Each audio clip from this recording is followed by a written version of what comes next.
வணக்கம். கடந்த வாரம் நம்ம எல்லாரும் ஒரு செய்தி பார்த்திருப்போம். அது என்ன அப்படின்னா, நரேந்திர மோடியோட நெருங்கிய நண்பர் முகேஷ் அம்பானியோட ரிலையன்ஸ் நிறுவனம் தமிழ்நாட்டை சேர்ந்த உதயம் அரிசி பருப்பு பிராண்ட் இருக்குல்ல, அந்த நிறுவனத்தை வாங்கிட்டாங்க. இது நம்ம ஒரு சாதாரண ஒரு செய்தியா நினைச்சு கடந்திருப்போம்.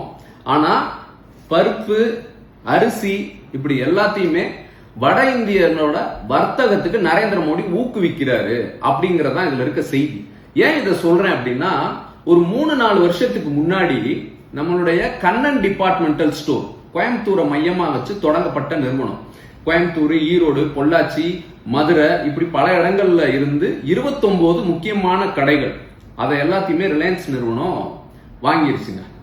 இன்னொரு பக்கம் பாத்தீங்க அப்படின்னா, நம்ம எல்லாம் போய் பலசரக்கு, மளிகை ஜாமா இப்படி நிறைய ஷாப்பிங் டிமார்ட்ல பண்ணிக்கிட்டு இருக்கோம். அந்த டிமார்ட் சென்னையில, சேலத்துல, ஈரோட்ல, கோயம்புத்தூர்ல, திருப்பூர்ல, மதுரையில அப்படின்னு பல இடங்கள்ல பெரிய பெரிய அளவுல தொடங்கிட்டு இருக்கிறாங்க. மதுரையில கூட ஏற்கனவே அவனியாபுரத்துல இருக்கு. இப்ப விளாங்குடியில, கீழக்குயில்குடியில பைக்கரால அவன் தொடங்க போறான். இதை ஏன் சொல்றேன் அப்படின்னா, நரேந்திர மோடி நம்மளுடைய பலசரக்கு, மளிகை ஜாமா இந்த வர்த்தகத்தை வட இந்தியர்களுக்கு, இந்தி பேசுறவர்களுக்கு பாத்தீங்கன்னா கொடுத்து அவங்களுடைய ஆதிக்கத்தை இதுல ஊக்குவிக்கிறாரு மறைமுகமா. இந்த வர்த்தகம் இதோடைய வெளி தொடர்பு அப்படின்னு பார்த்தா போர்ட்ல நம்மளுடைய காட்டுப்பள்ளி துறைமுகம், காரைக்கால் துறைமுகம், தூத்துக்குடி துறைமுகம்னு அதானியோட கண்ட்ரோல் வந்துட்டு இருக்கு. அப்ப ஒரு பக்கம் அம்பானி, அதானி இவங்க 2 பேரும் இதை இது பண்ணிட்டு இருக்காங்க. இது வரைக்கும் நம்ம பலசரக்கு, மளிகை ஜாமான்லாம் எங்க வாங்குவோம்? சென்னையில இருந்து கன்னியாகுமரி வரைக்கும், கோயம்புத்தூர்ல இருந்து நாகப்பட்டினம் வரைக்கும் நம்ம எல்லாருமே அண்ணாச்சி கடையில தான் வாங்குவோம். அவங்களுடைய சூப்பர் மார்க்கெட்ல தான் வாங்குவோம். ஆனா இனிமேல் இந்த சூப்பர் மார்க்கெட், நரேந்திர மோடியோட இந்த அம்பானி, அதானி குரூப் நம்மளுடைய பலசரக்கு கடை, மளிகை கடையை முடக்கி நார்த் இந்தியனை இங்க ஒரு முக்கியமான ஆளா திணிச்சிருவாங்க. இந்த சதியை செஞ்சுட்டு இருக்காங்க. ஆனா நம்ம என்ன நினைக்கிறோம் அப்படின்னா, தமிழிசைக்கு பாஜக தலைவர் பதவி கொடுத்தாங்க, ஆளுநர் பதவி கொடுத்தாங்க, கருணாராஜனுக்கு ஒரு முக்கியமான பதவி கொடுத்திருக்காங்க அப்படின்னு நம்ம ஒரு பக்கம் இந்த அறியாமையில தெரிஞ்சிட்டு இருக்கிறாங்க. சரி, அடுத்து என்ன அப்படின்னு பார்த்தோம்னா, ஈரோட்டுக்கு வாங்க. அதாவது ஈரோடு மஞ்சள் மாநகரம், சரிங்களா? அதாவது மஞ்சள் விவசாயி அப்படிங்கிறது நம்ம விவசாயிகள் உழைச்சு மஞ்சளை கொண்டு வந்துட்டு இருக்காங்க.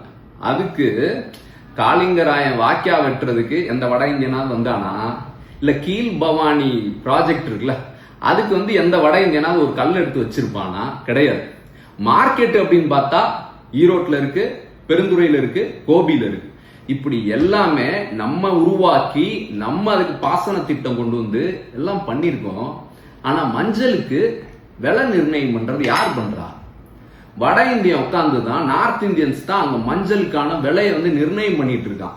நம்ம என்ன நினைக்கிறோம், அண்ணாமலை வந்துட்டாரு, அண்ணாமலைக்கு பாஜக தலைவர் பதவி கொடுத்துட்டாங்க, நம்ம அவரை ஆதரிக்கணும் அப்படின்னு சொல்லி நம்ம இதெல்லாம் புரியாம தெரிஞ்சிட்டு இருக்கோம். இன்னொரு பக்கம் அடுத்து கொப்பரை தேங்காய், சரியா?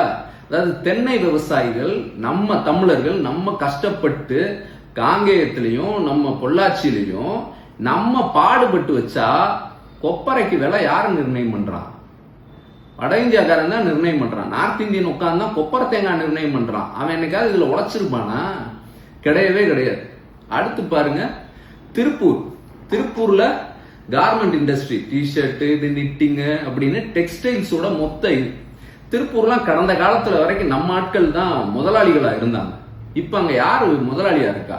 அதாவது தொழிலாளின்னு பார்த்தா லேபர்ஸ்ல கிட்டத்தட்ட 6 லட்சத்து பேருக்கு அதிகமான பேர் வேலை பார்த்துட்டு இருக்கிறாங்க. அதுல 3 லட்சத்திற்கும் அதிகமா, 50% அதிகமானவன் வட இந்தியாக்காரன் வேலை பார்க்கறான். சரி, லேபர்ல அவன் இருக்கிறான் அப்படின்னு பார்த்தா ஓனரா யார் இருக்கான் அப்படின்னு நான் பாக்குறோம். வட இந்தியால இருந்து பீகார், உத்தரப்பிரதேஷ், ராஜஸ்தான், குஜராத்ல இருந்து வேலை பார்க்க வந்தவங்க இன்னைக்கு அவன் கம்பெனி அங்க தொடங்கி 20% முதலாளிகள் திருப்பூர்ல டெக்ஸ்டைல் இண்டஸ்ட்ரீஸ்ல வட இந்திய ஹிந்தி பேசுற ஆள் தான் இருக்காங்க. இது எவ்வளவு பெரிய அநியாயம் நடந்துட்டு இருக்கு பாருங்க. தி பிரிண்ட் பத்திரிகையில எழுதுறாங்க, the future of Tiruppur belongs to யூபியன்ஸ் அண்ட் பீகாரிஸ் அப்படின்னு போட்டிருக்கான். அப்ப என்ன சொல்றான், இன்னும் 5-10 வருஷம் கழிச்சு திருப்பூருங்கிறது வட இந்திய முதலாளியோட மொத்த கண்ட்ரோலுக்கும் போயிரும் அப்படின்னு சொல்றான். நரேந்திர மோடி என்ன செய்யறாரு? சிபி ராதாகிருஷ்ணனுக்கு குடியரசு துணைத் தலைவர் பதவி கொடுத்திருக்கிறாருங்க. அதனால நம்ம திருப்பூர்காரவங்களுக்கு இது ஒரு பெருமை அப்படின்னு சொல்லி நம்ம அங்க ஓட்டு போடணும் அப்படின்னு சொல்றாங்க. ஆனா அவன் என்ன பண்றான்? நம்மகிட்ட ஒரு குடியரசு துணைத் தலைவர்ன்ற உப்புச்சப்பில்லாத ஒரு பதவியை ஒருத்தருக்கு கொடுத்துட்டு நம்மளுடைய மொத்த வாழ்வாதாரம், வர்த்தகம், அதாவது விவசாயம், மஞ்சள், தென்னை விவசாயம், டிஷர்ட், டெக்ஸ்டைல்ஸ் அப்படின்னு அதை அட்டை போட்டுட்டு இருக்கான். கோயம்புத்தூர் நாப்புல யார் கண்ட்ரோல்ல இருக்கு? அது பாத்தீங்கன்னா வட இந்திய முதலாளிகள். அதுல குறிப்பிட்டு சொல்லணும்னா ஜிஎஸ்டி பிரச்சனைனால பாதிக்கப்படுறோம் அப்படின்னு கோயம்புத்தூர்ல நம்ம அன்னபூர்ணா முதலாளி நிர்மலா சீதாராமனை எதிர்த்து ஒரு கேள்வி கேட்டாருன்னு சொல்லி நிர்மலா சீதாராமன், வானதி சீனிவாசன் அன்னபூர்ணா ஹோட்டல் ஓனரை மிரட்டினாங்களா இல்லையா? அதே இது நான் கேட்கிறேன், நீங்க வட இந்தியால போய் எந்த ஸ்டேட்டாச்சும் மார்வாடிய வச்சும் ஜிஎஸ்டி கட்டலன்னோ அல்லது இந்த மாதிரி கேள்வி கேட்டாங்கன்னு சொல்லியோ இவங்களால மிரட்ட முடியுமா? பாஜக RSS காரன் எந்த வட இந்திய முதலாளிகளையாவது மிரட்டுவாங்களா? முடியாதுல்ல. அப்ப இவங்க என்னென்ன செய்யறாங்க? நரேந்திர மோடி ஆட்சிக்கு இந்த 10 ஆண்டுகள்ல தாங்க இந்த வளர்ச்சி, இந்த மாதிரி வட இந்திய வளர்ச்சி இந்த அளவுக்கு ஆயிருக்கு. முடிவா ஒண்ணு சொல்றேன், அதாவது லாஸ்ட் ஒண்ணு, நம்ம வீடு கட்டுறோம்னு வச்சுக்கோங்களேன். வீடு கட்டுறதுக்கு ஃபர்ஸ்ட் நிலம் வைப்போம்ல. அந்த நிலம் வைக்கணும்னா இன்னைக்கு மரம் இருக்கு பாருங்க, டிம்பர், வுட்டு அப்படின்னு சொல்லி அதோட மொத்த வர்த்தகமும் இந்த 10 ஆண்டுகள்ல மெஜாரிட்டியா வட இந்தியர்கள் கைக்கு போயிருச்சு. இப்ப வீடு கட்டுறதுல அடுத்து என்னது? டைல்ஸ் ஒட்டுறோம், அல்லது அங்க எலக்ட்ரிக்கல் சாமான், பைப்பு, இப்படி எல்லாமே அவன் கண்ட்ரோல், அவன் தான் ட்ரேட் பண்ணி அவன் தான் வர்த்தகம் பண்ணிட்டு இருக்கான். இதை நரேந்திர மோடி பெருமளவு அவங்க அரசாங்கம் ஊக்குவிச்சிட்டு இருக்கு. அதாவது ஹிந்திய திணிக்கிறதுக்கு நம்மகிட்ட ட்ரை பண்ணிட்டே இருந்தான்.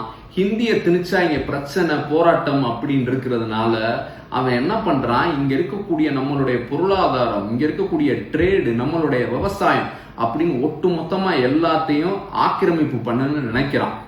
அரசியல் ரீதியா நம்மளை கைப்பற்ற முடியாததுல பொருளாதார ரீதியா தமிழர்களை நரேந்திர மோடியும் பாஜக RSSம் செதைச்சு நம்மள இன்னைக்கு தொழில், வர்த்தகம்னு எதுலையுமே இல்லாத ஒரு சூழலை உருவாக்கிக்கிட்டு இருக்கிறாங்க. இதை நம்ம நல்லா சிந்திச்சு பார்க்கணும். நன்றி, வணக்கம்.